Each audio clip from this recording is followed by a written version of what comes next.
గత 10 సంవత్సరాలు అభివృద్ధి కార్యక్రమాలు లేక తీవ్ర ఇబ్బందులు పడ్డామని, ఇందిరమ్మ రాజ్యంలో అభివృద్ధిని పరుగులు పెట్టిస్తామని డిప్యూటీ సీఎం భట్టి విక్రమార్క అన్నారు. ఎర్రుపాలెం మండలం జములాపురంలో డిప్యూటీ సీఎం భట్టి విక్రమార్క మాట్లాడారు. జములాపురాన్ని రాష్ట్రానికి ఒక పర్యాటక కేంద్రంగా మార్చే ప్రణాళికను సిద్ధం చేశామన్నారు.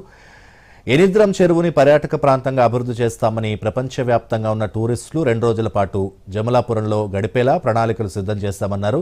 జములాపురాన్ని పర్యాటక ప్రాంతంగా ప్రకటించినప్పటికీ గత 15 ఏళ్లుగా పాలకుల అలసత్వం వల్ల అభివృద్ధి జరగలేదన్నారు. జములాపురం చెరువు ఆహ్లాదకరంగా ఉండేలా అనుమతులు మంజూరు చేస్తామని, త్వరలో పనులకు శంకుస్థాపన చేస్తానని చెప్పారు. ఎరుపాలెం మండలం మొత్తాన్ని సాగర్ 3వ జోన్ నుంచి 2వ జోన్లోకి మార్చి మండలంలో ఎక్కడా సాగు, తాగునీటి ఇబ్బందులు లేకుండా చర్యలు చేపడతామన్నారు. ఇందుకు సంబంధించి జీవోను త్వరలోనే విడుదల చేస్తామని భట్టి విక్రమార్క తెలిపారు.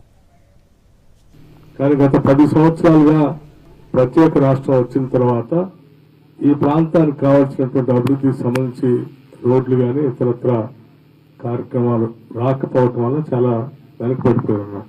ఈ వెనుకబాటుతనాన్ని స్పీడ్ గా ఉరికించాలనేదే ఇప్పుడున్నటువంటి ఇందిరమ్మ ప్రభుత్వం యొక్క ఆశ, ఆలోచన కూడా.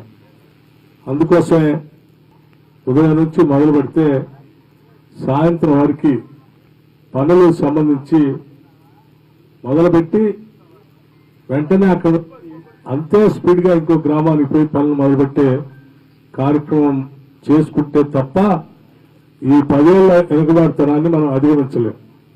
ఒక దగ్గర భూమి పూజ చేసి కొబ్బరికాయ కొట్టి అక్కడే 1 గంట ఉపన్యాసం చెప్పుకుంటూ కూర్చుంటే ఇంకో 10 ఏళ్ల అభివృద్ధి కార్యక్రమాలను మనం ఆఫ్ చేసిన వాళ్ళం అవుతాం.